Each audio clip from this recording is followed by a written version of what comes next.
존경하는 국민 여러분, 저는 오늘 참으로 안타까운 심정으로 지난 3월 23일 국회에서 처리한 양곡관리법 일부 개정 법률안에 대한 정부의 입장을 말씀드리고자 합니다. 결론부터 말씀드리면 이번 양곡관리법 개정안은 우리 국민이 쌀을 얼마나 소비하느냐와 상관없이 농민이 초과 생산한 쌀은 정부가 다 사들여야 한다는 남는 쌀 강제 매수법입니다. 이런 법은 농민을 위해서도 농업 발전을 위해서도 전혀 도움이 되지 않습니다. 그동안 정부는 이번 개정안과 관련하여 문제점과 부작용이 많다고 국회에 지속적으로 설명하였고 법안 처리를 재고해 주십사 간곡히 요청해 왔습니다.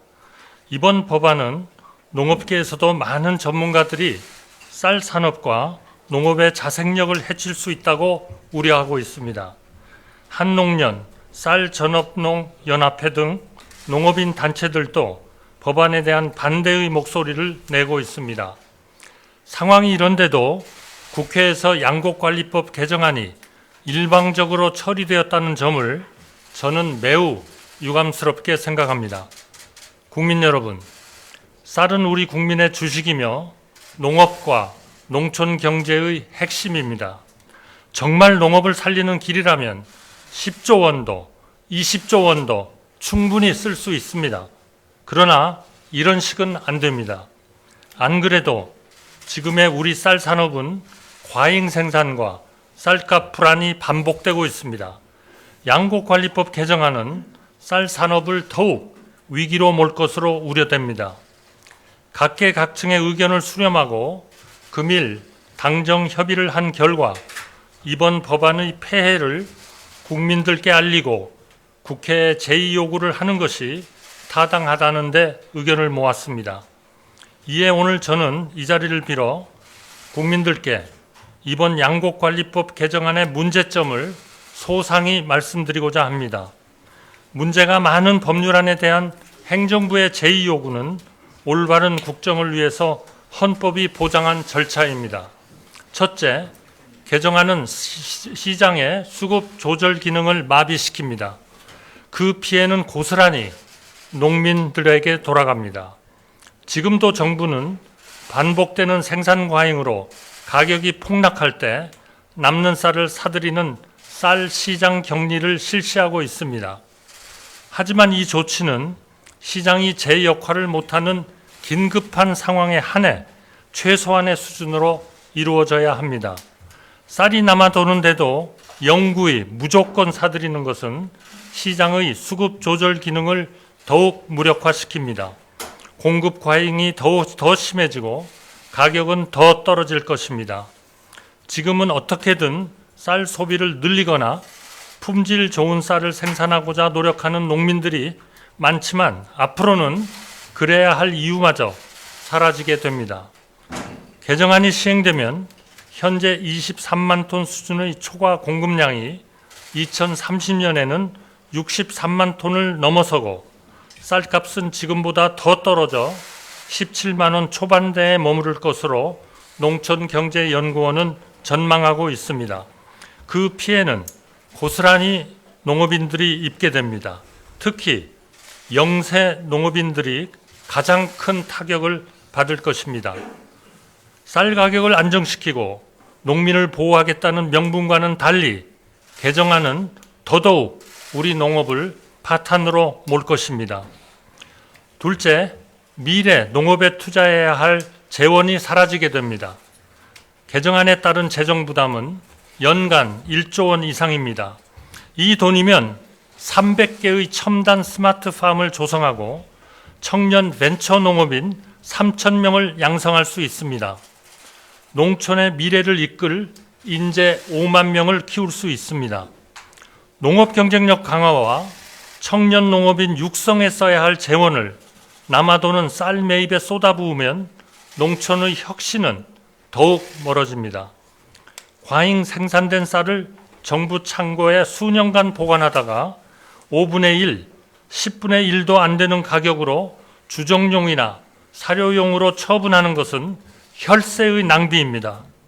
소중한 농업재원은 농촌의 미래주역인 청년 농업인을 지원하고 농업을 미래 신성장 산업으로 육성하는 방향으로 사용되어야 합니다. 셋째, 진정한 식량 안보 강화에 결코 도움이 되지 않습니다. 식량 안보는 물론 중요합니다.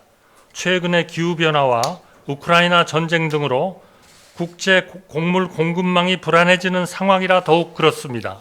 그러나 우리는 무엇이 진정한 식량 안보인지 고민해야 합니다.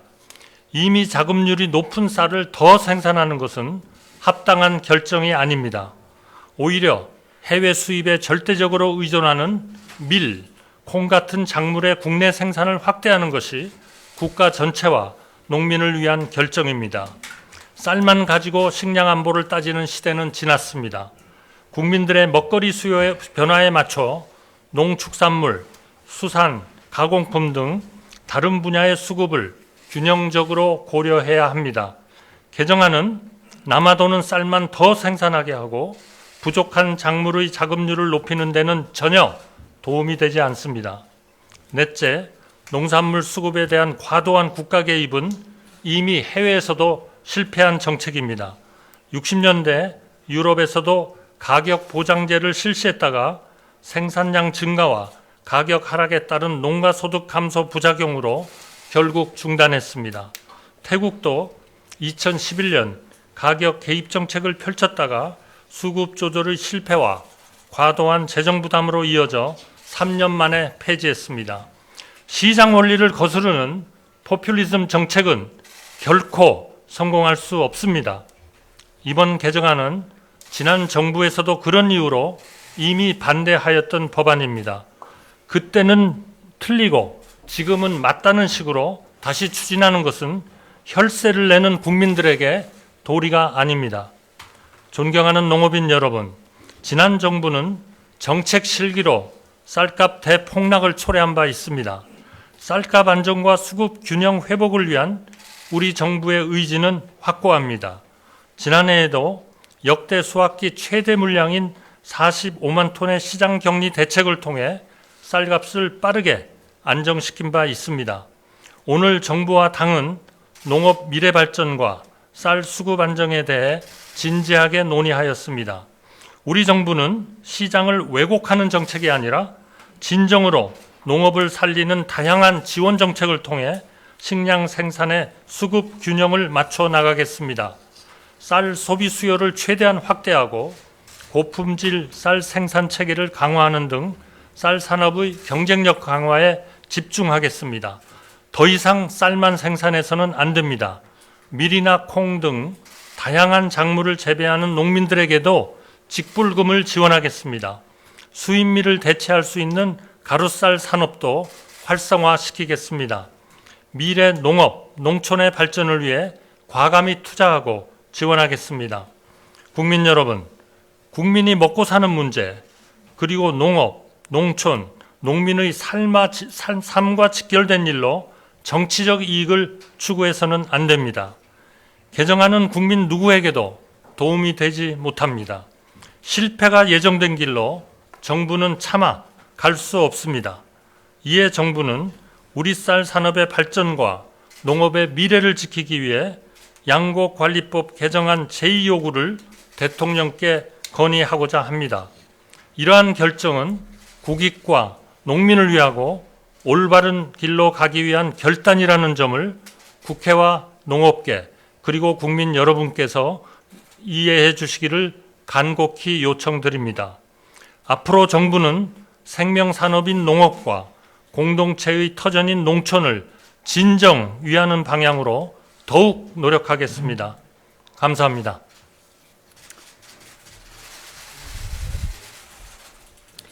그럼 이상으로 양곡관리법 관련 국민 여러분께 드리는 말씀 발표를 마치겠습니다.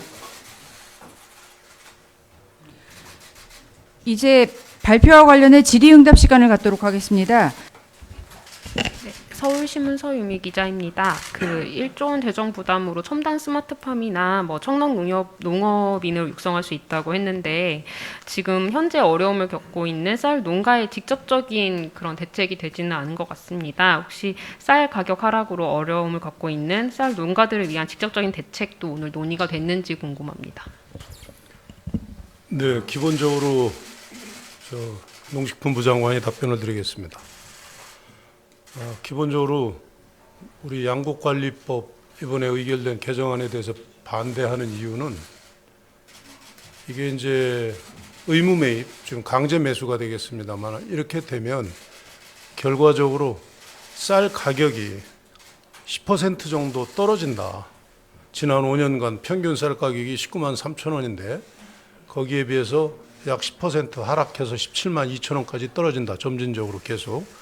그래서 2030년이 되면 17만 2천 원까지 떨어져서 지난 5년간 평균에 비하면 한 10%가 되고 지금 현재 쌀 가격에 비하면 약 7%가 떨어집니다. 그러니까 하락하는 쪽으로 가는 것 자체를 막는 게 우선 우리 벼재배 농업인들한테 도움을 드리는 길이다. 이렇게 생각을 하고요. 그다음에 시중에서 쌀 가격을 이렇게 적정한 가격을 유지하는 게 우리 농업인이나 우리 쌀을 소비하시는 국민들께 도움이 되는데 가장 좋은 방법은 수급 균형을 이루는 길입니다. 그러면 가격이 제가 볼 때는 20만 원 이상 이렇게 올라가게 돼 있거든요.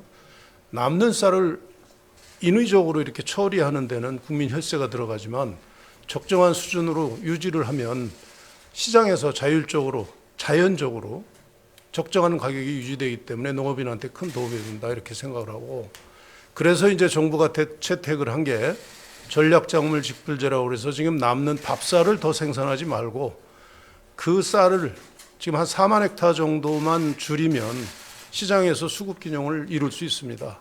그 대신에 콩이라든가 가루쌀 쪽으로 전환을 하자.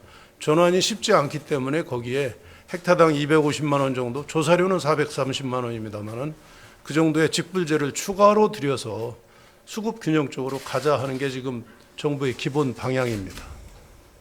그 다음에 이제 부득이하게 기후 여건이라든가 풍작이 들어서 정부 노력에도 불구하고 일시적으로 쌀이 과잉일 때는 우리가 작년 9월 말에 아주 획기적으로 우리 정부가 그동안 사상 최고죠. 45만 톤 총리께서 방금 말씀하셨습니다마는 시장에서 이렇게 격리한다고 그러죠. 시장에 내지 않고 창고에 이제 매입해서 가지고 있는 건데 그런 비상적인 수단을 강구하겠다는 게 정부의 입장입니다. 그렇게 하면 쌀 산업이 충분히 유지될 수 있다 이렇게 생각을 합니다. 혹시 또 다른 기자분?